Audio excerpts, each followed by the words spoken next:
মেধাবী নয়, মানুষ হওয়া আগে, কারণ মানুষটা হওয়া খুব গুরুত্বপূর্ণ। মেধাবীকে খুব কম মানুষজন মনে রাখে, 2-1 বছর মনে রাখবে স্কুলে এই মেধাবী ছিল, কিন্তু মানুষ হও।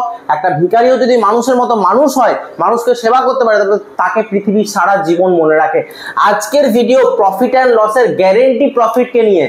দাদা গ্যারেন্টি প্রফিটটা কি? এই গ্যারেন্টি প্রফিট থেকে তোমাদের এমসিকিউ অবশ্যই দেবে, কেস বেস স্টাডি অবশ্যই দেবে। তিনটে ধরনের আমাদের গ্যারেন্টি প্রফিট হয়। একটা হচ্ছে firm to partner. Firm to partner মানে, আচ্ছা গ্যারেন্টি প্রফিটটা একটু বলে দিই। আমি কাউকে প্রমিস করেছি, ধরো আমি একটা কথা বলি, দেব, জিৎ আর বুম্বাদা, এই তিনজন আছে। এবার বুম্বাদা প্রমিস করেছে জিৎকে, ভাই তুই আমার সিনেমাতে আয়, আমার প্রোডাকশনে আয়, তোকে আমি 80,000 টাকা দেবো। তার মানে প্রমিস করেছে কাউকে, কোনো পার্টনারকে, সেটাকে বলবো গ্যারেন্টি প্রফিট। বা ইন দা সেন্স একটা কথা বলতে পারি যে আমি কথা দিয়েছি, মানে ম্যান অফ ওয়ার্ড। আমাদের Prosenjit da man of word, যে কথা দিয়েছে যে তুই আমাদের কাছে আয়, আমাদের কোম্পানিতে যাই, আমি তোকে 80,000 টাকা প্রফিট দেবো। এটা হচ্ছে গ্যারেন্টি প্রফিট। কিন্তু দাদা ফার্ম টু পার্টনার এটা কি? পার্টনার টু পার্টনার এটা কি? আর পার্টনার টু ফার্ম এটা কি? কোন কোম্পানি, ধরো আমি বলছি এ, বি আর সি দুজন আছে, তো সি কে ওরা ঢোকাতে চাইছে কোম্পানির মধ্যে। তো সি কে যখনই ঢোকাবে, তখন এ আর বি বলবে সি কে যে তুই ভাই আমাদের কোম্পানিতে আয়, তোকে আমি 80,000 টাকা প্রফিট দেবো। এটাকে বলা হয় ফার্ম টু পার্টনার। মানে কোম্পানি পার্টনারকে প্রমিস করছে যে তোরা আয় আমার কোম্পানিতে, আমি তোদেরকে প্রফিট দেবো, তুই আয় আমার কোম্পানিতে প্রফিট দেবো। পার্টনার টু পার্টনারটা কি স্যার? এ আর বি নয়, এবার শুধুমাত্র একজন প্রমিস করছে। ধরে নাও বি প্রমিস করছে সি কে যে ভাই তুই আমার কোম্পানিতে আয়, আমি তোকে, আমি যদি এ নাও দেয় তোকে টাকা পয়সা, আমি তোকে ইন হ্যান্ড 80,000 টাকা দেবো। এটাকে বলা হয় পার্টনার টু পার্টনার। দাদা পার্টনার টু ফার্ম কি? কোনো একটা পার্টনার, ধরো সি বলে পার্টনারটাকে আমি একদম মানে বালিকা বাকরা বানাচ্ছি। সি প্রমিস করছে ফার্মকে, যে আমি যাই করে হোক বছরের শেষে 80,000 টাকা প্রফিট করে দেখাবো। সি বলছে আমি করে দেখাবো, তোরা আমাকে পার্টনারশিপ ফার্মে নে, আমি তোদেরকে করে দেখাবো 80,000 টাকা প্রফিট। এইটা হচ্ছে মেন কথা। এবার একটা জিনিস জীবনে খুব ভালো করে মনে রাখবে, এই যে তিনটে জিনিস, এই তিনটে জিনিসের মধ্যে একটা কেস তোমাদেরকে দেবে পরীক্ষার সময়, সেইটা তোমাদের কিন্তু কাজে লাগবে। আর একটা কথা, ম্যান অফ ওয়ার্ড হওয়ার চেষ্টা করো। ম্যান অফ ওয়ার্ড মানে ম্যান অফ প্রিন্সিপাল। যেটা তুমি কমিট করেছো নিজেকে, সেই কথাটা, সেই কাজটাকে শেষ করার, সম্পূর্ণ করার চেষ্টা করো, তবেই তুমি মানুষের মতো মানুষ প্রমাণিত হবে।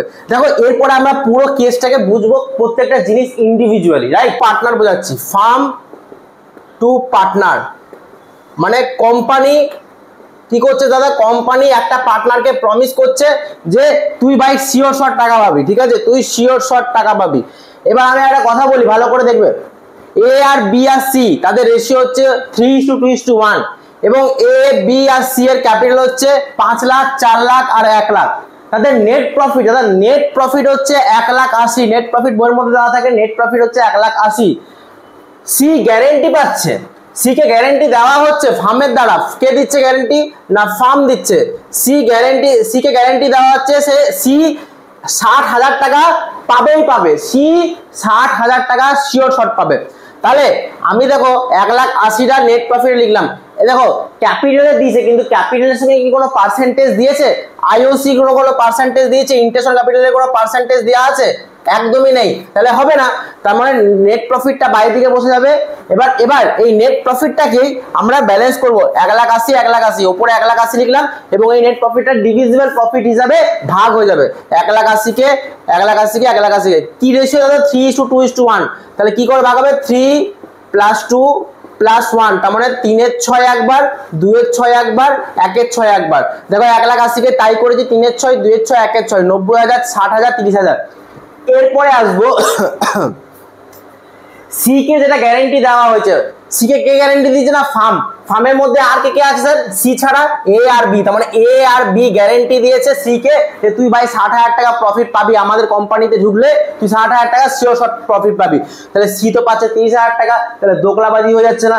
দোকলাবাজি চলবে না। তাহলে সি কে যখন 60,000 টাকা দেওয়ার কথা, কথা তো কথা, অ্যাকাউন্টসের ভাষায় কথা মানে কথা, তাহলে আরো তাকে 30,000 টাকা দিতে হবে, তবে গিয়ে ও পাচ্ছে 60,000 টাকা। এই যে আমরা 30,000 টাকা এক্সট্রা দিলাম, এটা কি কারোর পকেট থেকে দিলাম? একদমই না, বাকি দুজনের প্রফিট থেকে কিছু কিছু করে মাইনাস করে দিলাম। কত কিছু কিছু করে মাইনাস করলাম? যেহেতু সি কে 30,000 টাকা আরো এক্সট্রা দিতে হলো, তার মানে বাকি দুজনের কাছ থেকে কি করতে হবে? কিছু টাকা করে কমাতে হবে। কত টাকা করে কমাতে হবে দাদা? 30,000 টাকা ডিভাইডেড বাই 2 করে দাও, তার মানে একজনের কাছে কাটবে 15,000 টাকা, আর একজনের কাছে কাটবে 15,000 টাকা। তাহলে এইখানে মাইনাস 15,000 করে দাও এ তে, আর বি তেও 15,000 করে দাও। তার মানে আমার একটা দাঁড়াচ্ছে 45,000 আর 60,000। তার মানে 30,000 টাকা যেটা প্লাস করলাম সেটা দুজনের কাছ থেকে নিলাম, ইকুয়াল ভাবে নিলাম, কিছু বলে দেয়নি, তার মানে ইকুয়াল ভাবে নিলাম। আচ্ছা কেস নাম্বার 3 মানে কেস নাম্বার 2, কেস নাম্বার 2টা কেমন হবে দাদা? ধরো কেস নাম্বার 2টা এরকম দিয়ে দিয়েছে, বলে দিয়েছে এনি ডেফিসিয়েন্সি, এটা কেস 2 বোঝাচ্ছে, এটা কেস 2 লিখে নাও। Any deficiency will be borne by firm on the ratio of 2:1। যদি এটা বলে যে কোম্পানি যদি কোনো লস করে তাহলে কত রেশিও ভাগ হবে? না 2:1। তাহলে কি হবে ব্যাপারটা এবার দাদা? পুরোটাই সেম, পুরোটাই সেম। এই যে 30,000 টাকা দিচ্ছে, 30,000 টাকাই সি পাবে, কিন্তু আর ডিভাইডেড বাই 2 করে পাবে না। মানে এর কাছ থেকে একটু বেশি টাকা কাটা হবে, এর কাছ থেকে একটু কম টাকা কাটা হবে। কত টাকা কাটা হবে? দেখো যেহেতু আমাকে 30,000 টাকা এক্সট্রা দিতে হচ্ছে সি কে আমরা বলেছি 60,000 টাকা দেবো, তাহলে ও পাচ্ছিল অরিজিনালি 30,000 টাকা, আরো 30,000 টাকা দিতে হচ্ছে 60,000 করার জন্য।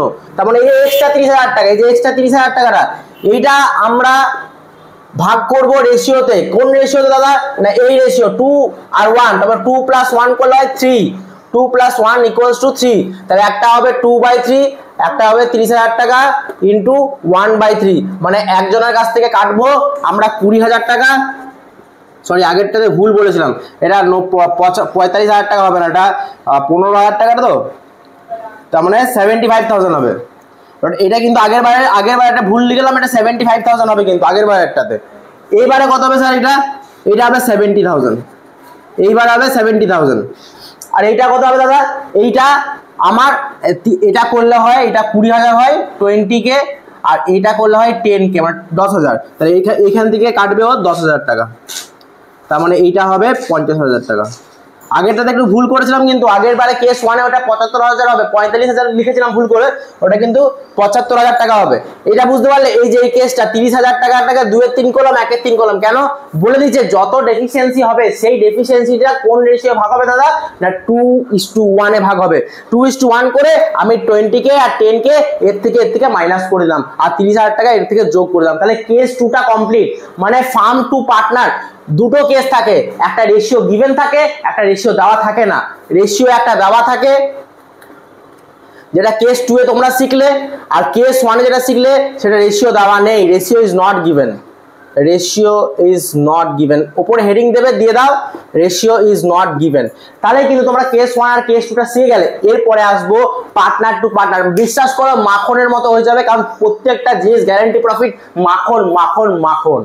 দেখো কেস 3 কি বলছে? বলছে C is guaranteed a minimum profit of 60,000। এটা তো সবাই জানে, কিন্তু যখনই কোনো ডেফিসিয়েন্সি হবে শুধুমাত্র এ বিয়ার করবে। মানে যে গ্যারান্টি দিয়েছে সে হচ্ছে এ, আর যে গ্যারান্টি পাচ্ছে সে হচ্ছে সি। মানে এ গ্যারান্টি দিয়েছে সি কে, ভাই তুই আমার কোম্পানিতে আয়, যা প্রফিট হবে আমার কাছ থেকে দেবো, তবু আচ্ছা, কিন্তু তুই আয়, আমি দেবো তোকে। বি দেখ না দেখ, বি বলছে ভাই আমি কি জানি না, আমাকে মাঝখানে টানিস না, হাতি চলে বাজার কুত্তে ভোকে হাজার, আমার কোনো মাঝখানে কাজ নাই ভাই, আমাকে টানিস না। তাহলে টানবো কাকে? এ কে। এবার একটা কথা, সি পাবে 60,000 টাকা প্রফিট, কিন্তু অরিজিনালি আমি যদি 3:2:1 এ ভাগ করি 1,80,000 তাহলে আমরা আগের অঙ্কই দেখলাম 90,000, 60,000, 30,000 টাকা পাচ্ছিল। তাহলে সি কে আমি বলেছি গ্যারেন্টি দিয়েছি 30,000 টাকা দেবো। ওরে বাপরে বাপ মাখন, তাহলে সি পেয়ে গেল 60,000 টাকা। এরপরে কে প্রমিস করেছে? না এ করেছে, এ বালিকা বকরা এ। তাহলে এর কাছ থেকে শুধুমাত্র 30,000 টাকা মাইনাস হয়ে যাবে। বি তো কোনো রোলই নেই ভাই, বি তো বলেছে আমি জানি না ভাই, তুই যা করবি কর, ঝামেলা চোকা তুই চোকাবি। তাহলে তিনজনে দেখো 60,000 60,000 60,000 করে পেয়ে গেল। তাহলে এই অঙ্কটা হচ্ছে পার্টনার টু পার্টনার। একটা পার্টনার যখন আরেকটা পার্টনারকে কথা দেবে, সে তখন সেই পার্টনারের কাছে টাকাটা কাটা হবে যে কথাটা দিয়েছে। তাহলে মনে রাখবে 4 ধরনের মানুষ তোমাদের জীবনে সব থেকে বড় বিপজ্জনক হতে পারে। 1, যারা সবকিছুতে ব্লেম করে, সারা জীবন ব্লেম করে যায়, সরকারের ব্লেম, যা সরকারের অবস্থা, যা ব্যবসার অবস্থা, যা মার্কেটের অবস্থা, যা টিচার কি করে পড়বো, যা এই মানে সবকিছুতে তারা ব্লেম করে। যারা জীবনে কিছু অ্যাচিভ করতে পারেনি তাদের কাছ থেকে প্রথমত দূরে থাকবে। 2 নম্বর, যারা সবসময় লোকের ব্যাপারে সমালোচনা করে, জানিস ও না এই, জানিস ও না এই, যে তোমার ব্যাপারে যে তোমার সামনে সমালোচনা করবে অন্য কারো, সকাল মনে রাখবে যে তুমি যখন থাকবে না তখনও কিন্তু সে তোমার নিয়েও সমালোচনা করবে। 3 নম্বর, কে 3 নম্বর দাদা, এরা সব থেকে খতরনাক মানুষ, যারা কথা দিয়ে কথা রাখে না। তাদের কাছ থেকে ভাই দূরে থাকবে, সব সময় দূরে থাকবে। যারা কথা দিয়ে কথা রাখতেই পারে না, একদম না, মানে বলে হ্যাঁ আমি আসবো বিকাল 4টার সময় ফোন করছো, ঘুমাচ্ছি এখন, পরে আসবো। আর 4 নম্বর ভাই, এরা সব থেকে ডেঞ্জারাস হয় ভাই, মূর্খ মানুষ। তুমি এদেরকে যা বলবে তা, মানে যদি বলো যে হ্যাঁ ভাই এটা না তুই ভুল করেছিস, বেশ করেছিস, তোর কি, ওরা বলে দেবে এরকম, ওই দেখ ভাই এটা করিস না, তোর জন্য এটা কিন্তু খারাপ, তোর কি। তাহলে একটা জিনিস মনে রাখবে, মূর্খ মানুষদের কাছ থেকে সব সময় দূরে থাকবে। মূর্খ মানুষ নিজে জানে না কখন কি বলতে হয়, কখন কি রিয়াক্ট করতে হয়। এই সব মানুষ দূরের কাছ থেকে সব সময় দূরে থাকবে। চেষ্টা করবে যে মানুষ কথা দিয়ে কথা রাখার দাম, ছোট ছোট জিনিসে, সেই মানুষগুলোই কিন্তু অরিজিনাল মানুষ বা পার্সোনালিটি ধরে রাখতে পারে, সেই মানুষগুলোই। আচ্ছা, এরপরে আসবো কেস নাম্বার 4। কেস নাম্বার 4 কি না, কে দিচ্ছে, পার্টনার ফার্মকে প্রমিস করছে, ওটা দেখে নাও কি হবে। দেখো এটা হচ্ছে 4 নম্বর কেস। 4 নম্বর কেস হচ্ছে সি প্রমিস করছে ফার্মকে। এটা মনে রাখবে, এটা পার্টনার টু পার্টনার নয়, এটা পার্টনার টু ফার্ম। পার্টনার করছে কোম্পানিকে, দে ভাই তুই আমাকে কোম্পানির মধ্যে নে, আমি তোকে প্রফিট করে দেবো। সি প্রমিস করছে যে আমি ভাই তুই আমাকে নিলে তোকে 2 লাখ টাকা অ্যানুয়াল ফিস দেবো, তোকে প্রফিট দেবো 2 লাখ টাকা। কিন্তু অ্যাকচুয়ালি ও দেখছে বছরের শেষে 1,40,000 হয়ে গেল। হো গেয়া না, লেভেল নিকল গেয়া লেভেল। মানে 2 লাখ করেছে, 2 লাখ মুখে দালালি মেরে বলে দিয়েছে 2 লাখ টাকা করবো আমি শিওর শট, আর করেছে কত, 1,40,000। তাহলে ভাই তোমায় যখন কথা দিয়েছে তোমায় কথা দিয়ে রাখতেই হবে, কিছু করার নাই। তার মানে মনে রাখবে, এই যে আমরা বাই পিএল বলে 1,80,000 প্রফিটটা লিখলাম, এবার বাই সিজ ক্যাপিটাল বলে লিখবো। কোনটা লিখবো দাদা, সিজ ক্যাপিটাল বলে। দেখো ও 2 লাখ টাকা প্রমিস করেছিল, 1,40,000 কামিয়েছে, তার মানে 60,000 টাকা আর ওকে দিতে হবে। 60,000 টাকা ও নিজের পকেট থেকে দেবে, কে দেবে না সি, কারণ কথা তো কথা ভাই, কথার খিলাফ হবে না। 60,000 টাকা দিল, 1,80,000 আর 60,000 টাকা প্লাস করলে 2,40,000। 2,40,000 টাকা এখানে লিখলাম, ব্যালেন্স করলাম, এবং 2,40,000 টাকে ওল্ড রেশিও মানে 3:2:1 এ আমি ভাগ করে দিলাম। 1,20,000, 80,000 এবং 40,000। আমার কিন্তু অঙ্ক হয়ে গেল, যত রকমের গ্যারান্টি প্রফিট ছিল হয়ে গেল। তোমাদেরকে আমি একটা কথা দিচ্ছি, মানে করে নাও হোমওয়ার্ক বা ক্লাস ওয়ার্ক, যেটা হোক হোমওয়ার্ক করে নাও, হোমওয়ার্ক করে নাও। আমি একটা ফটো তোমাদেরকে দিয়ে দিচ্ছি স্ক্রিনের ওপরে, ওই ফটোটাকে তোমরা হোমওয়ার্ক করে আমাকে কমেন্টে জানাও দাদা ডান। আর যদি কোনো হোমওয়ার্কে অসুবিধা হচ্ছে, তবে আমার ডেসক্রিপশনে ফোন নাম্বার দেওয়া আছে, সেই ডেসক্রিপশনে ফোন নাম্বারে কোন অঙ্কটা কোথায় অসুবিধা হচ্ছে বলো, আমি ভয়েস ওভার করে তোমাকে উত্তরটাও বলে দেবো, চিন্তা নেই। ভিডিওটা যদি ভালো লেগে থাকে তাহলে থাকবে, আর যদি না ভালো থাকে তাহলে কি আর করবো, আমার তো কিছু করার নেই।